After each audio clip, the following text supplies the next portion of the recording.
오늘 본문에 있는 이 말씀을 가지고 하나님의 열심이란 제목으로 하나님의 귀한 말씀을 증거하도록 하겠습니다.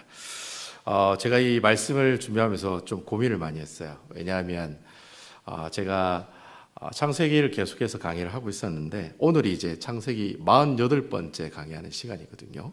그래서 이걸 어떻게 계속 이어나가야 하는 건지 아니면 또 새로운 말씀을 준비를 해야 되는가 고민을 하다가 제가 우리 송목사님이 여러분 송목사님 설교 여러분 안에 계셔서 잘 모르시지만 송목사님 설교 잘하시는 것 같아요, 잘 못하시는 것 같아요? 예, 무조건 잘한다고 해야 되죠. 지금은 무조건 잘한다고 해야 됩니다. 나가서는 뭐 잘 모르겠습니다만 지금은 무조건 은혜 받습니다라고 이렇게 얘기하셔야 되죠.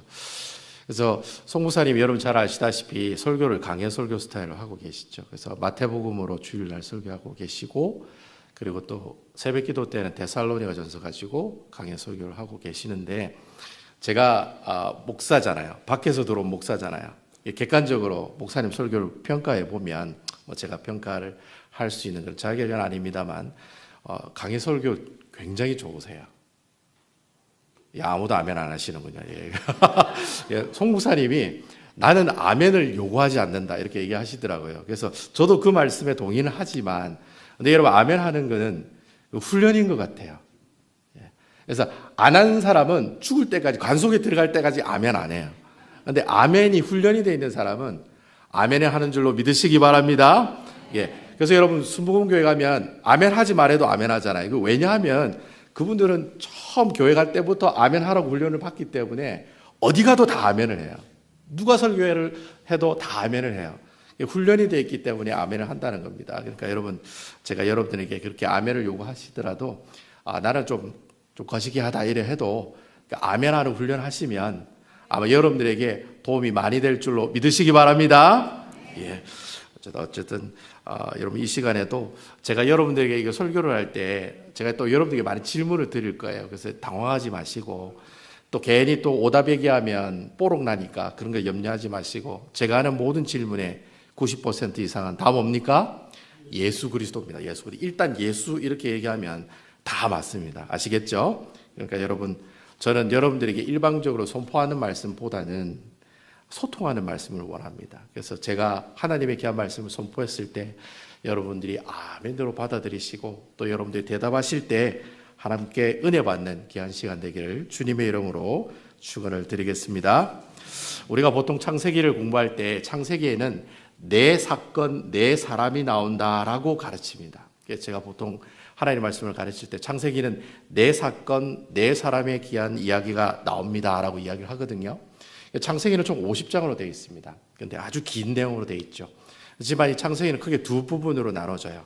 첫 번째는 1장부터 11장까지, 두 번째는 12장부터 50장까지 이렇게 두 부분으로 나누게 됩니다. 그래서 1장부터 11장까지는 네 사건이 나와요. 이 네 가지 이벤트가 나와요. 그래서 여러분 혹시 네 가지 이벤트 기억하시나요? 창세기를 처음 펴시면 무슨 얘기가 나옵니까? 창조에 관한 이야기가 나오죠. 그래서 창조를 하시는 그 과정의 사건들, 그 창조하시는 그 사건들이 처음에 나오고 두 번째는 어떤 사건이 나옵니까?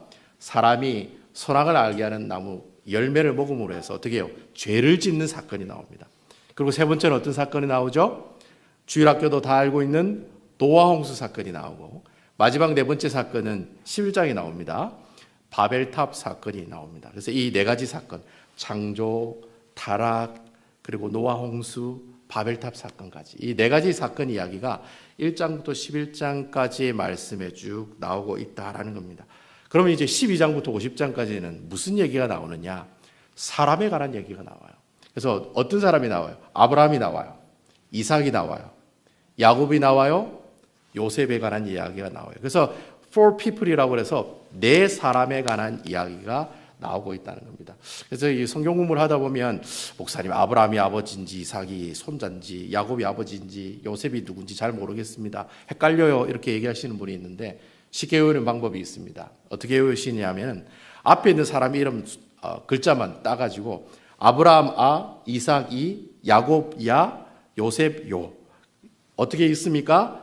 아이야요라고 외우시면 됩니다. 나는 바보가 아이야요 이렇게 외우시면 됩니다. 자, 이제 절대 잊어버리지 않으시겠죠? 나는 바보가 아야요 이렇게 외우시면 됩니다.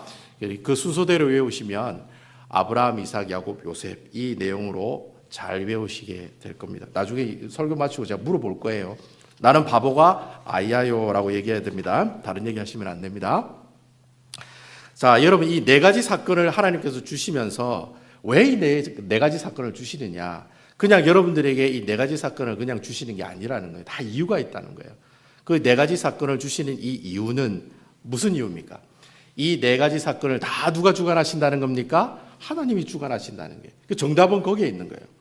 하나님께서 모든 것을 다 주관하고 계시고 하나님께서 이 세상을 다 통치하고 계신다라는 내용을 이 창세기의 네 가지 사건을 통해서 하나님께서 우리에게 보여주고 있다는 거예요. 하나님의 말씀으로 이 세상을 창조하시는 사건, 누가 주관하시는 사건입니까? 하나님이 주관하시는 사건이에요. 선악을 알게 하는 열매를 먹어서 하나님 앞에 죄 짓는 사건도 누가 주관하시는 사건입니까? 하나님이 주관하시는 사건이에요. 여러분, 인간들이 죄를 지어 하나님께서 물로서 심판하실 때 노아 홍수로 모든 사람들을 심판하시는 그 일을 주관하시는 분도 하나님이시다. 그리고 여러분, 인간이 교만함으로 바벨탑을 쌓아서 하나님을 대적하려고 했을 때 하나님께서 어떻게 해요? 이번에는 물로 심판하지 않으시고 언어를 다 혼잡케 함으로 모든 사람을 다 세상에 있는 곳으로 다 퍼뜨리게 하신 그분도 누가 주관하신 거죠? 하나님이 주관하셨다라는 겁니다. 그래서 우리가 이것을 좀 어려운 신학용어로 뭐라고 얘기하느냐면 하나님의 주권 사상이다라고 이야기를 해요. 이걸 조금 우리가 좀 풀어서 설명하면 이 모든 세상 일어나는 일들은 누가 주관하신다는 겁니까? 하나님이 주관하시고 하나님이 통치하신다라고 하는 겁니다. 이걸 좀 더 쉬운 말로 얘기하면 하나님은 갑이고 우리는 뭐예요? 을이라는 거예요. 이제 이해가 확실히 되시죠? 하나님은 갑이시고 우리는 을과 같은 존재. 너희는 을과 같은 존재야. 이 이야기를 하기 위해서 하나님께서 창세기에 1장부터 11장까지 이 네 가지 사건을 우리에게 보여주고 계신다라는 겁니다. 그런데 중요한 것은 하나님께서 이 네 가지 사건을 보여주시면서 우리에게 참으로 중요한 의미를 던지는데 이러한 중요한 의미를 던지고 난 다음에 또 하나님께서 어떠한 모습을 우리에게 보여주시냐면 하나님께서는 그 갑과 같은 높은 위치에 계시는 분이긴 하지만 을과 을의 위치에 있는 우리들을 어떻게 해요? 함께 교제하기를 원하시고 함께 동행하기를 원하시고 함께 어떻게 해요? 같이 지내는 모습, 그런 모습을 원하신다는 거예요. 그러니까 원래는 갑과 같은 하나님은 을과 같은 존재를 어떻게 해야 돼요? 무시하고 잘못하면 혼내고 그런 위치가 갑의 위치잖아요. 근데 갑과 같은 그 하나님께서 을과 같은 우리들에게 어떻게 하시느냐 하면 어떻게 하면 을과 같이 지낼 수 있을까? 어떻게 하면 너희와 함께 교제할 수 있을까라는 그런 생각들을 하나님께서 함께 하고 계신다는 거예요. 그래서 하나님께서 아담과 하와의 죄로 말미암아서 인간과 하나님의 관계가 끊어졌을 때 그 관계를 회복하시기 위해서 하나님께서 사용하신 방법이 있어요. 그 방법이 바로 한 사람을 선택해서 세우신다는 거예요. 그러니까 하나님과 우리의 관계를 어떻게 해요? 회복하기 위해서 누구를 세워요? 사람을 세운다는 거예요. 여러분 이게 굉장히 중요한 얘기예요. 자, 사람을 세우니까 나중에는 누가 생각납니까, 여러분? 누가 생각납니까? 하나님과 우리의 관계가 끊어져 있는 이 관계를 그분이 회복하신다는 거예요. 자, 그분이 생각나시죠? 자, 여러분 그분이 누구인지는 여러분들 마음속에 다 품고 계세요. 바로 그분이 오시는 이유가 바로 이러한 이유들 때문에 오신다라고 하는 것입니다. 그래서 하나님께서는 사람을 통해서 회복하기를 원하시는 거예요. 하나님과 우리의 관계가 끊어졌지만 하나님께서는 그 갑과 을의 그 관계를 회복시키기 위해서 사람이라고 하는 사람을 선택하시고 그것도 한 사람을 통해 우리의 관계를 회복해 나가는 스토리가 나오는 책이 바로 여러분들이 가지고 계시는 뭐예요? 성경 66권에 있는 하나님의 말씀이다라고 하는 거예요. 그래서 여러분 창세기 12장에 보면 누구에 관한 이야기가 나옵니까? 아브라함이라고 하는 사람에 관한 이야기가 가장 먼저 나오고 있다라는 거예요. 그리고 모리아산에서 죽을 뻔한 이삭에 관한 이야기가 다음에 나오고요. 그리고 참으로 오늘 본문에 나오는 주인공이죠. 야곱이라고 하는 사람의 이야기가 나오고 나중에는 어떻게 해요? 말도 안 되는 어려운 상황 가운데서도 하나님을 붙들고 살아가는 요셉이라고 하는 사람의 이야기가 이 창세기 말씀을 통해서 우리에게 보여주고 있다라고 하는 거예요. 그러니까 여러분, 우리가 창세기에 있는 말씀을 쭉 읽어보면 아브라함 이야기도 많이 나와, 이삭 얘기도 많이 나와, 요셉 얘기도 많이 나오고 야곱 얘기도 많이 나오지만 실질적으로 창세기에 나와 있는 가장 메인 캐릭터가 되시는 분은 누구이시죠? 바로 여호와 하나님이시다. 원래 하나님이 우리의 관계를 회복하기 위해서 사람들을 보내주셨기 때문에 여러분들이 창세기에 있는 말씀을 보지만 그 창세기에 나오는 실질적인 주인공이 되시는 분은 바로 누구세요? 죄 많은 인간을 구원하시기 위해서 애쓰시고 노력하시는 여호와 하나님이 창세기의 주인공이 되시는 분이세요. 그리고 그 창세기 안에는 그렇게 죄 많은 우리들을 구원하시기 위한 하나님의 뭐가 나옵니까? 열심의 모습들이 나온다는 거예요. 그 죄 많은 인간의 관계를 회복하기 위해서 하나님이 열심히 나오는 거예요. 그 열심의 대상이 아브라함이라는 사람을 통해 나오고, 이삭이라는 사람을 통해서 나오고, 야곱이라는 사람을 통해서 나오고, 요셉이라는 사람을 통해서 나오고 있다라고 하는 겁니다. 그래서 여러분들이 성경의 66권을 쭉 읽어보시면 하나님이 계속해서 사람을 향해서 어떻게 해요? 하나님과 불편한 관계에 있는 이스라엘 백성들과 그 관계를 회복하기 위해서 계속 누구를 세우십니까? 선지자를 세우잖아요. 다니엘을 보내주시고, 예레미야를 보내주시고, 이사야를 보내주시고, 사무엘 선지자를 보내주시고, 호세아, 요엘, 아모스, 오바댜, 요나, 미가, 나훔, 하박국, 스바냐, 학개, 스가랴, 말라기. 제가 지금 외국말 한 거 아닙니다, 여러분. 이게 다 사람 이름입니다. 네임입니다. 네임. 사람 이름들이에요. 왜 이런 사람들을 계속해서 보내주느냐? 이유는 한 가지예요. 하나님과 함께 교제하고 동행하는 모습을 원하시기 때문에 하나님께서는 끝까지 계속해서 누구를 세웁니까? 선지자를 세우고, 때로는 누구를 세우죠? 왕을 세우는 거예요. 왜 하나님이 다윗을 세우시고 솔로몬을 세우시고 북이스라엘의 19명의 왕과 남유다의 21명의 왕을 왜 세우시느냐? 이유가 뭐냐? 그 왕들을 통해서 어떻게 하면 을과 같은 우리들을 함께 하시고 동행하시고, 알콩달콩 자기야 한국도 자기야, 내가 먹은 사탕은 네 입에 넣어주고, 그런 관계를 하나님이 원하시기 때문에 수많은 왕들과 수많은 선지자들을 하나님의 말씀을 통해서 우리에게 보여주시는데, 그것을 우리가 뭐라고 얘기하느냐? 하나님의 열심이다라고 이야기한다. 열심을 내시는 거예요, 하나님이.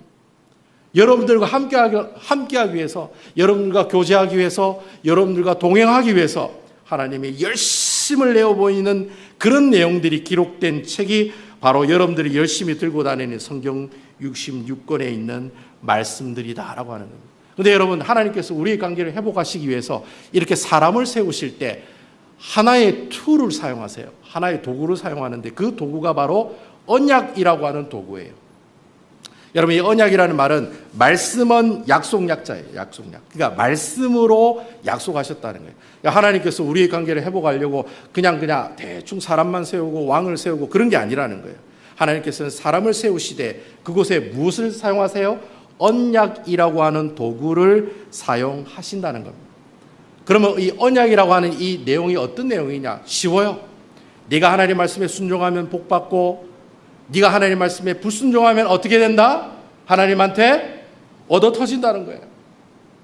내가 하나님 말씀에 순종하면 땅의 축복도 주고 자손의 축복도 주지만, 네가 하나님의 말씀을 어기면서 불순종하며 살아가면 내가 어떻게 한다?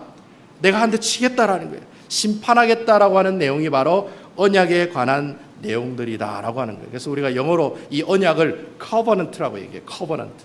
하나님께서 말씀으로 약속하시는 이 약속을 통해 우리와의 관계를 회복해 나가시려고 하신다는 거예요. 그럼 하나님께서 아브라함 부르실 때 언약이라는 이 약속을 하실까요? 안 하실까요? 당연히 하시죠. 그래서 여러분, 창세기 12장 1절부터 3절에 보시면, 지금 여러분 화면에 보시면 이 내용이 아브라함이랑 하나님이랑 약속하고 언약을 맺는 내용이 나오고 있다는 거예요. 여러분, 아브라함은 갈대아 우르에 데라인 아버지와 우상을 섬기며 잘 먹고 잘 살아가는 사람이었어요. 그런데 어느 날 하나님께서 이 아브라함을 부르시는 거예요.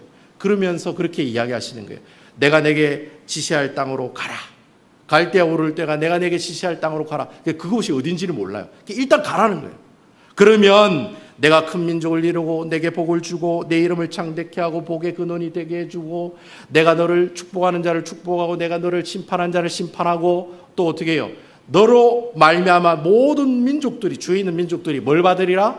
복을 받으리라. 이 약속을 아브라함과 하나님이 언약이라고 하는 도구를 가지고 맺으시는 장면이 나온다는 거예요.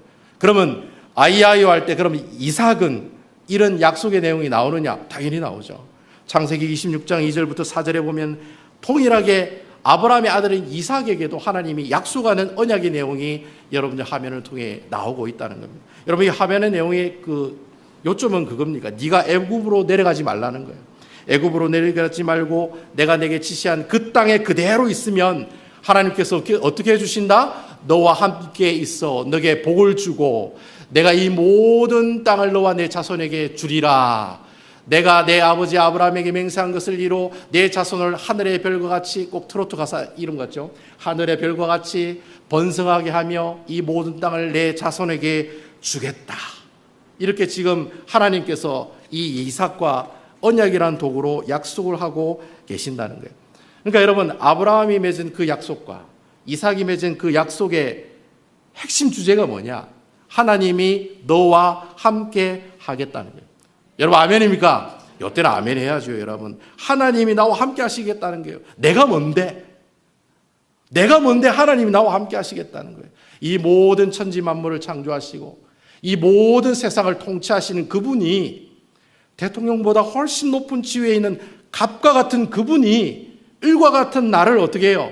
함께 동행해 주겠다라고 약속하고 있다라고 하는 겁니다. 여러분 오늘 우리가 읽은 이 본문의 내용이 어떤 내용일까요? 여러분 오늘 제가 읽었던 이 본문의 내용이 바로 야곱이 하나님과 뭘 맺는 장면이에요? 언약을 맺고 있는 내용이 본문에 오늘 창세기 28장 13절에서 14절에 있는 말씀을 통해 하나님께서 우리에게 얘기하고 있다는 겁니다. 우리 다 같이 한번 제 얼굴만 쳐다보지 마시고 성경을 다 한번 찾아보겠습니다. 창세기 28장 13절에서 14절에 있는 말씀 우리 다 같이 한번 읽어보도록 할게요. 28장 13절 14절 말씀입니다. 다 같이 한번 읽어보겠습니다. 시작. 또 본즉 여호와께서 그 위에 서서 이르시되 나는 여호와니 너의 조부 아브라함의 하나님이요 이삭의 하나님이라. 내가 누워있는 땅을 내가 너와 네 자손에게 주르니 14절 네 자손이 땅의 티끌같이 되어 내가 서쪽과 동쪽과 북쪽과 남쪽으로 퍼져나갈지며 땅의 모든 족속이 너와 내 자손으로 말미암아 복을 얻으리라. 여러분 아마 교회를 다니신 분들은 이 야곱이 영어 이름으로 뭐 어떻게 됩니까? 제이콥이라고 그래요. 제이콥. 이 제이콥이 이름은 어떤 사람이라는 건 여러분 잘 아실 거예요. 한마디로 치사 빤스한 사람이죠. 자기밖에 모르는 사람. 인생 모든 사람들이 잘 되는 꼴을 못 보는 사람이 바로 야곱 같은 사람이에요. 여러분 이 제이콥이라고 하는 이 이름이 무슨 뜻이냐면 형의 발 뒤꿈치를 잡았다라는 뜻이에요. 그러니까 원래 에서와 야곱은 쌍둥이잖아요. 형이 먼저 엄마 배 밖에 막 나가니까 그 태 안에 있는 야곱이 형 나가지 말라고 발목을 잡은 거예요. 그래서 이 야곱의 이름을 제이콥이라고, 하나님 그 형의 발 뒤꿈치를 잡았다라고 해서 야곱이라고 이름을 지었다라는 거예요. 한마디로 남 잘 되는 꼴을 못 보는 사람이에요. 그 사람이 야곱이라고 하는 사람이잖아요. 여러분 이 야곱이라는 사람이 얼마나 치사빤스한 사람이냐면 형이 받아야 될 축복권도 훔치고 장자권도 훔치고. 자 여러분 원래 이 시대 때는 아버지가 죽으면 자녀에게 재산을 줄 때 장남에게는 2배 이상의 물질을 줬어요. 그러니까 야곱이 치사하게 형이 분명히 있는데 아버지의 장자권과 축복권을 다 어떻게 해요? 속여가지고 형 속이고 아버지 속이고 해가지고 자신이 가지고 있는 모든 장자권과 축복권을 다 훔쳐가는 그런 인생을 살아갔던 사람이 바로 어떤 사람이에요? 야곱이라는 거예요. 그러니까 여러분 에서가 이 야곱을 좋아하겠어요? 싫어하겠어요? 당연히 싫어하겠죠. 죽이려고 그러겠죠. 그러니까 이 야곱이 어떻게 합니까? 아이고 이제 나는 큰일 났다. 형한테 죽겠구나. 그래서 도망간 곳이 어디예요? 브엘세바를 떠나서 900km 이상이 되는 라반이라고 하는 저 북쪽에 있는 바다마람이라고 하는 하란이라는 곳에 그 외삼촌 라반의 집으로 도망을 가는 그런 내용이 나오잖아요. 그래서 한참 도망을 가다가 베델이라는 곳에서 노숙을 하게 됐어요. 그 베델이라는 곳에서 노숙을 하고 있는데 그곳에서 야곱이 누구를 만납니까? 하나님을 만난 거예요. 그곳에서 하나님을 만나는 거예요. 사닥다리에 천사들이 오르락 내리락 하는 그런 모습을 보다가 갑자기 사닥다리 위에 하나님께서 어떻게 해요? 야곱을 부르시는 그 하나님과 딱 얼굴을 대면하는 그런 놀라운 사건을 경험하게 되었다라는 거죠. 하나님께서 야곱을 만나고 난 다음에 하나님이 야곱에게 뭐라고 얘기하십니까? 그 얘기가 15절 말씀에 나와요. 우리 다 같이 15절에 있는 말씀 제가 한번 읽어보겠습니다.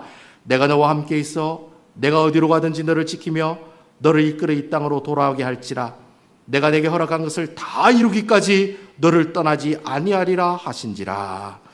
여러분 오늘 여기도 하나님이 야곱과 언약을 맺으시는데 그 언약의 핵심이 뭐예요? 내가 너와 함께 하리라. 아멘입니까?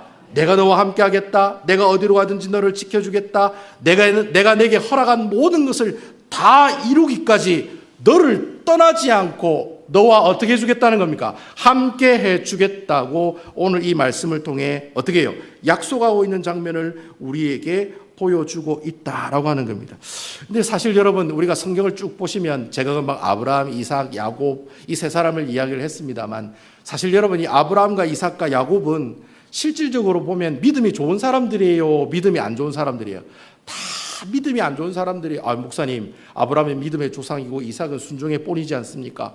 그런데 왜 그렇습니까? 야곱은 좀 치사 빤사하지만 그래도 아브라함과 이삭은 좀 낫지 않습니까? 여러분 성경을 잘 읽어보세요. 아브라함이 믿음이 좋은 사람이었는지. 믿음이 좋은 사람이었어요? 믿음이 처음에는 안 좋은 사람이었어요? 처음에는 안 좋은 사람이었어요. 분명히 네 몸에서 자녀가 나오겠다고 얘기했는데 그거 기다려요? 못 기다려요? 못 기다리잖아요. 그래서 하갈을 들여가지고 이스마엘이라고 하는 또 다른 아이를 낳고 심지어는 자기 아내를 2번씩이나 어떻게 해요? 누이라고 얘기하고 그 당시에는 아무리 아내가 아내라고 하더라도 이쁘면 힘이 높은 갑이 된 사람이 네 아내 내 마누라 하겠다라고 얘기하면 아내를 뺏겨요. 그러니까 여러분 아브라함이 자기 아내가 이쁘긴 이뻤나 봐요. 그러니까 여러분 사라가 이쁘긴 이쁘니까 어떻게 해요? 자기 부인을 잃을까 싶어서 누이라고 2번이나 속였다가 하나님한테 된통 2번이나 혼나는 그런 일이 있잖아요. 그러니까 여러분 아브라함이라고 하는 사람은 처음에는 그다지 믿음이 그래 좋지 못한 사람이었다는 거예요. 여러분 이삭도 마찬가지잖아요. 여러분 이삭도 그 나물의 그 밥이라고 아버지가 자기 부인을 누이라고 했던 것처럼 이삭도 똑같이 그래 해요 안 해요? 똑같이 그렇게 해요. 그러다가 또 된통 당하잖아요. 그리고 여러분 이삭은 평생 동안 우물만 파다가 어떻게 해요? 남한테 다 뺏기고 그런 인생 살았던 사람이 이삭이라고 하는 사람이었어요. 그러니까 여러분 사실 그리고 여러분 야곱은 어떤 사람입니까? 야곱은 여러분 잘 아시다시피 인생이 어떻게 해요? 완전 인생이 처음부터 하나님 보시기에 참으로 못난 인생으로 살아갔던 사람이 야곱의 인생이었다라고 하는 겁니다. 근데 이 야곱이 참으로 형을 속이고 아버지도 속이고 참으로 하나님 앞에 복받을 짓을 하지 않는 사람이었어요. 아브라함도 그렇고 이삭도 그렇고 야곱도 그렇고 그럼에도 불구하고 never there is but 그럼에도 불구하고 하나님께서는 어떻게 해요? 그 세 사람을 하나님께서 어떻게 해주시겠다고 지금 약속하고 있습니까?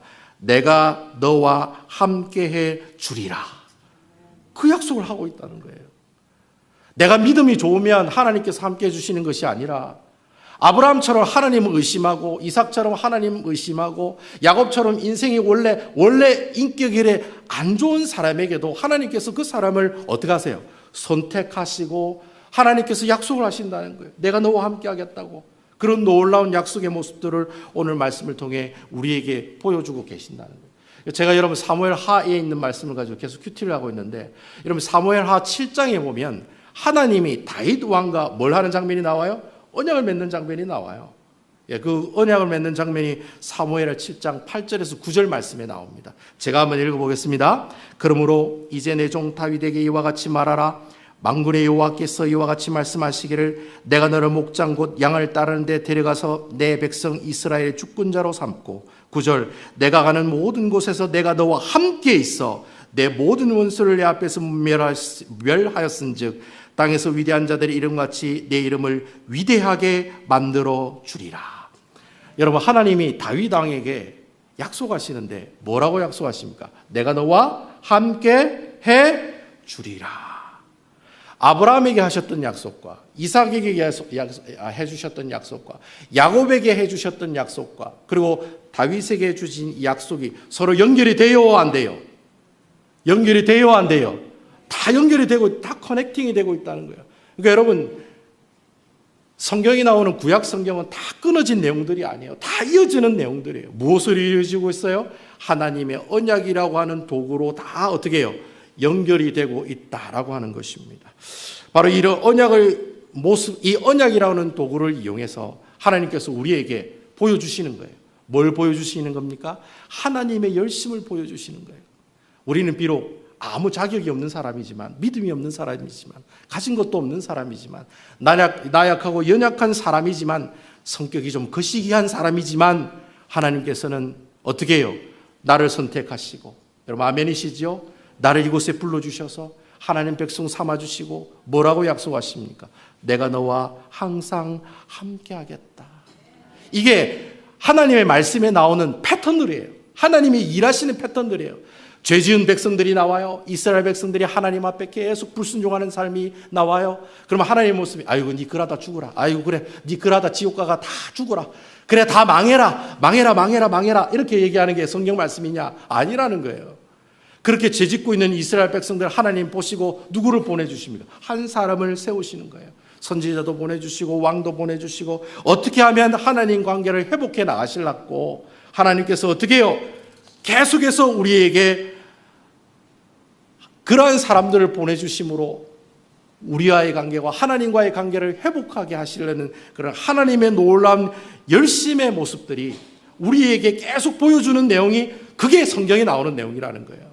그런데 여러분 결론은 이스라엘 백성들이 하나님 앞에 대성통곡하고 회개하고 돌아온 때도 있었지만 대부분이 성공합니까? 아니면 실패합니까? 여러분 구약 성경 읽어보세요. 이스라엘 백성들이 계속 두들겨 맞는 장면이 많이 나와요? 아니면 칭찬받는 장면이 많이 나와요? 두들겨 맞는 장면이 많이 나와요. 계속 하나님한테 터지는 장면이 나와요. 니 왜 그렇게 했니? 그래서 다 망하잖아요. 남유다도 망해, 북이스라엘도 망해. 하나님 말 안 들으니까 어떻게 해요? 다 망하게 하잖아요. 예루살렘 성전도 다 부셔버리고, 하나님이 임재하시는 그 성전도 다 무너뜨리시잖아요. 다 실패하는 거잖아요. 그 실패하는 모습들 보면 그러면 하나님께서는 그래, 너는 실패한 인생이야. 너는 안 되겠어. 내 수많은 왕들과 선지자들과 사람들을 보냈지만 네가 진짜 회개 안 하니까 너는 이제 끝이. 아유 너 그냥 그래 살다가 죽어. 하나님 그래 포기하셨느냐? 포기하십니까? 포기하지 않으십니까? 포기하지 않으시는 거예요. 그래서 어떻게 하시는 거예요? 안 되겠다. 내가 직접 가야 되겠다. 내가 직접 가야 되겠다. 그래서 오신 분이 누구이시죠? 예수 그리스도라는 거예요. 그러니까 여러분 창세기 나오는 이 구약 성경의 말씀이 신약 성경이 나오는 예수 그리스도에 나오는 그 말씀과 연결이 돼요? 안 돼요? 다 연결이 되고 있다는 거예요. 아무리 많은 사람들을 보내고 아무리 좋은 선지자들을 왕들을 보내도 이스라엘 백성들이 회개하지 않으니까 하나님이 직접 사람의 몸을 입고 이 땅에 오시는 거예요. 그리고 여러분들 위해서 십자가에 못 박혀 죽으시고 3일 만에 부활하시고 다시 그 하늘나라를 올라가시고 승계하시고 승천하시는 모습들을 우리에게 보여주고 있다는 거예요. 이걸 두고 우리가 뭐라고 얘기하느냐? 하나님의 열심이라고 얘기한다는 거예요. 그러니까 여러분 창세기 1장부터 요한계시록 22장에 나오는 모든 말씀들이 다 무엇에 관한 이야기입니까? 어떻게 하면 내가 저 사람을 구원하고 어떻게 하면 저 사람을 내가 살릴 수 있을까? 라고 고민하고 그 고민한 모습들을 가지고 행하시고 보내주시고 일하시는 하나님의 열심이 나오고 있는 내용이 바로 여러분들이 가지고 계시는 성경 66권의 말씀들이다라고 하는 겁니다. 그러니까 여러분 하나님께서 왜 이렇게 그러면 하나님의 열심을 계속해서 보여주시느냐? 이유가 뭐냐? 이유가 뭡니까 여러분? 왜 하나님께서도 망해도 되는 우리들을 끝까지 구원하시기 위해서 직접 그분이 사람의 몸을 입고 이 땅에 오신 이유가 뭐냐는 거예요. 이유가 뭡니까 여러분? 이유는 한 가지죠. 하나님이 우리와 함께 하시기 위해서. 여러분 아멘이시죠? 그저 하나님이 우리와 함께 서로 교제하고 동행하고 알콩달콩 같이 살아가기 위해서 우리 하나님께서 이렇게 많은 사람들을 보여주시면서 그 하나님의 놀라운 열심들을 우리에게 보여주시고 그렇게 살아라고 그렇게 회복하라고 하나님의 귀한 아들인 예수 그리스도를 이 땅에 보내주셨다라는 겁니다. 여기서 우리가 그런 질문을 던질 수가 있어요. 그러면 하나님의 열심을 통해 구원받았다면 내가 예수 그리스도를 믿고 하나님의 백성이 되었다면 그럼 나는 어떻게 살아야 되느냐 말이죠. 어떻게 살아야 되느냐? 그 대답이 어디에 나오느냐? 여러 군데 나와 있지만은 가장 대표적인 대답이 바로 마태복음 28장 19절에서 20절에 나오는 말씀이에요. 여러분, 이 말씀 여러분 알아요, 몰라요? 예, 교회 좀 다니신 분들은 척 보면 압니다. 다 아는 말씀이에요. 예수님께서 마지막으로 십자가에 죽으시고 부활하시고 제자들과 40일 동안 이 땅에 계시다가 하늘나라로 승천하시기 전에 마지막으로 예수님의 제자들에게 어떻게 해요? 마지막으로 던진 지상 명령의 말씀이 바로 마태복음 28장 19절에 20절에 있는 말씀이라는 거예요. 너희는 가서 모든 족속으로 모든 민족으로 제자를 삼아 아버지와 아들과 성령의 이름으로 세례를 주고 내가 내게 분반 모든 것을 가르쳐 지키게 하라. 볼지어다 내가 세상 끝날까지 너와 어떻게 하리라? 어떻게 하리라? 여기도 함께 하겠다라고 얘기하고 계시네요. 그러니까 우리 하나님께서는 여러분들과 항상 함께 하기를 원하신다는 거예요. 근데 그렇게 하나님의 열심으로 구원받은 그럼 우리는 어떻게 하나님이 우리와 항상 함께 하신다고 했는데 그럼 우리는 어떻게 살아야 되느냐? 앞에 있는 내용대로 살아야 되는 거예요. 모든 민족으로 가서 어떻게 해요? 제자를 삼고 아버지 아들과 성령의 이름으로 세례를 주고 내가 모든 분반 것을 가르쳐 지키게 하는 이러한 일들을 하면 너희가 어떻게 되리라? 내가 세상 끝날까지 너와 항상 함께 해주겠다고 조건을 단 거예요. 이게 뭐예요? 이게 언약이잖아요. 야, 네가 하나님의 말씀에 순종하면 내가 상을 주고 내가 불순종하면 내가 심판할 거야. 이게 언약의 내용이잖아요. 지금 예수님께서 마지막으로 우리에게 이 언약의 내용을 이야기하고 계신다는 거예요. 네가 이렇게 살면, 네가 이렇게 하면, 네가 이렇게 행동하면 내가 세상 끝날까지 너희와 항상 함께해 주겠다는 거예요. 결국 여러분 하나님의 열심을 통해서 구원받은 우리가 어떻게 살아라고 하는 겁니까? 여러분 이 말씀은 어떻게 살아라는 거예요? 뭐 하면서 살아라는 거예요? 뭘 하면서 살아라는 거예요? 선교하면서 살아라는 거예요. 예. 네가 하나님의 열심으로 말미암아 예수님을 통해 너는 구원을 받았기 때문에 그 받은 구원을 네만 누리지 말라는 거예요. 여러분 전도는 물귀신 작전이라고 그랬죠. 예. 나만 죽으면 안 돼. 다 끌고 가야 돼요. 물귀신 작전으로 다 막 바지가랭이 뒤잡고 여보, 남편, 동생, 아버지, 어머니 어떻게 해요? 나만 예수 믿고 구원받는 게 아니라 어떻게 해요? 옆에 있는 사람들 다 데리고 구원받아야 되는 거예요. 예. 그렇게 하라고. 네 가족들만 그래 하지 말고 또 누구에게도 하라고. 너와 다른 민족에 있는 외국에 있는 수많은 미전도 종족들에게 하나님의 귀한 복음들을 증거하고 그들을 어떻게 하라고? 하나님의 귀한 말씀과 은혜로 구원받는 그런 놀라운 모습을 통해 그들 또한 하나님과 함께 동행하는 삶을 살아가게 하라는 거예요. 여기 계시는 여러분들만 달랑 구원받고 나만 천국 가면 돼요. 사요나라 안녕히 계세요. 이게 아니라는 거예요. 내가 구원받았으니 예수 그리스도를 알지 못하는 많은 미종족 그 국가들에게 가서 어떻게 해요? 하나님의 귀한 복음을 증거하고 그들 또한 하나님의 구원의 은혜를 받아 그들 또한 어떻게 해요? 하나님과 함께 동행하는 삶을 살아가게 하는 것이 그게 하나님이 우리를 향한 열심의 가장 큰 목적이다라고 하는 겁니다. 여러분 교회 로비에 가면은 플랜카드 하나 붙었어요. 여러분 그 플랜카드 보셨습니까? 플랜카드에 뭐라고 되어 있습니까? 선교는 우리 교회의 DNA입니다. Mission is our DNA 이렇게 적어놨죠. 여러분 엄밀히 따지면은 우리 교회만 선교하는 게 아니에요. 어떤 교회가 다 선교를 해야 됩니까? 샬롯에 있는 모든 교회가 다 선교를 하는 그것이 바로 제대로 된 하나님의 그 열심에 보답하는 모습들이라고 하는 거예요. 더 나아가서는 샬롯에 있는 모든 교회가 선교의 일을 감당하는 것이 아니라 이 세상에 있는 모든 교회가 동일하게 하나님의 이 놀라운 복음을 증거하고 선교해 나가는 사역을 감당하라는 겁니다. 그러한 내용의 그런 의미로 지금 밖에 플랜카드가 붙어 있다는 거예요. 그러니까 이런 폼으로 붙인 게 아니에요. 하나님의 열심으로 구원받은 여러분들이 살 당연한 사명이요 소명이 바로 하나님의 복음을 많은 사람들에게 증거하는 선교 사역을 감당하는 모습들이다라고 하는 것입니다. 여러분 몇 년 전에 남부교회가 많이 어려우셨죠. 안 어려우셨나 봐요. 네. 여러분 많이 어려우셨죠? 여러분 그때 제가 주위 분들에게 많은 소문을 들었어요. 남부교회에 대한 많은 소문을 들었어요. 그때 그 들은 소문 중에 아주 기가 막힌 그 내용이 한 가지 있습니다. 어떤 못된 성도가 한참 남부교회가 어렵고 힘들 때 어떤 못된 성도가, 여러분 성도라고 그랬습니다. 제가 직분자 얘기 안 했습니다. 못된 성도가 그런 얘기를 했대요. 이제 남부교회는 끝났습니다. 이 교회는 얼마 가지 못합니다. 이제 곧 문을 닫을 것입니다. Close the church, close the 뭐 하여튼 문 닫을 거라고, 다 닫을 거라고. 그러자 여러분 이 이야기를 막 하고 다니는 사람이 있었대요.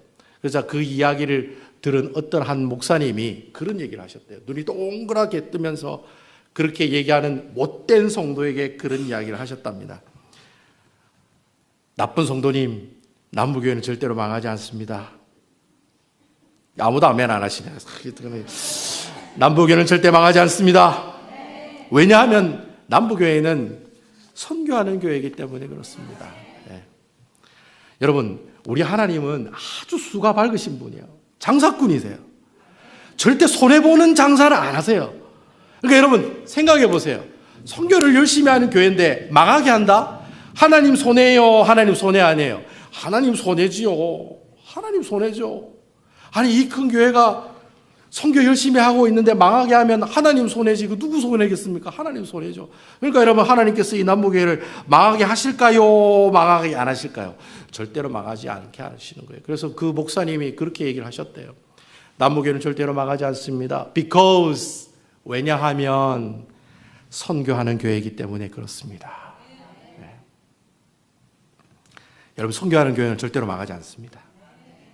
이렇게 얘기했는데도 선교 헌금 안 내시고 온두라스도 한번 안 가보고 선교를 위해서 기도 안 하시는 분이 계시면 가슴이 찔려야 돼요. 지금 가슴이 막 찔려야 돼요.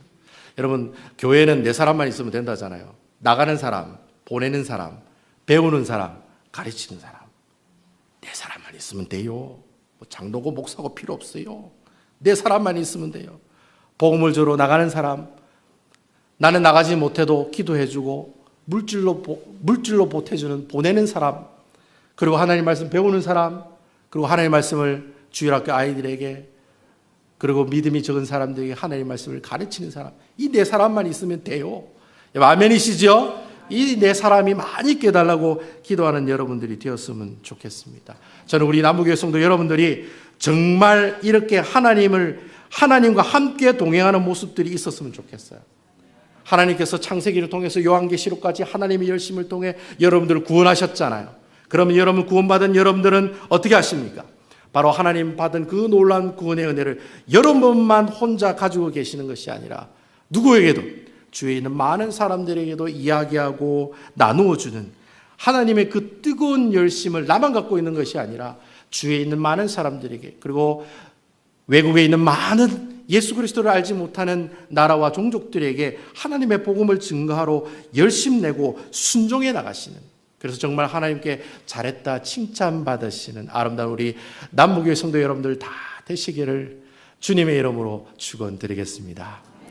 여러분 목사님 지금 캄보디아 농아신학교를 방문하기 위해서 또 밖으로 나가셨고, 또 우리 온두라스 또 선교팀이 7월 달에 또 온두라스를 갑니다. 여러분 이 시간에 우리 다 같이 한번 기도했으면 좋겠습니다. 하나님, 우리 남부교회가 선교하는 교회가 되게 해주시고, 나갈 때마다 하나님 채워주시고, 선교 더 많이 하라고 더 많은 사람 보내주시고, 여러분 아멘이시죠? 더 많은 사람 보내주시고, 교회가 부흥해서 교회가 사람이 많습니다. 그거 자랑하는 교회가 아니라 우리 교회는 너무나도 선교를 많이 합니다. 엄청나게 선교를 많이 합니다. 그래서 많은 성도들이 그 선교 훈련에 동참하고 하나님의 귀한 열심들의 사역에 동참하고 있습니다. 이런 좋은 소문이 나는 그런 교회 되게 해달라고 우리 다 같이 하나님 앞에 통성으로 이 시간에 같이 기도하며 나가도록 하겠습니다. 기도하시겠습니다. 할렐루야.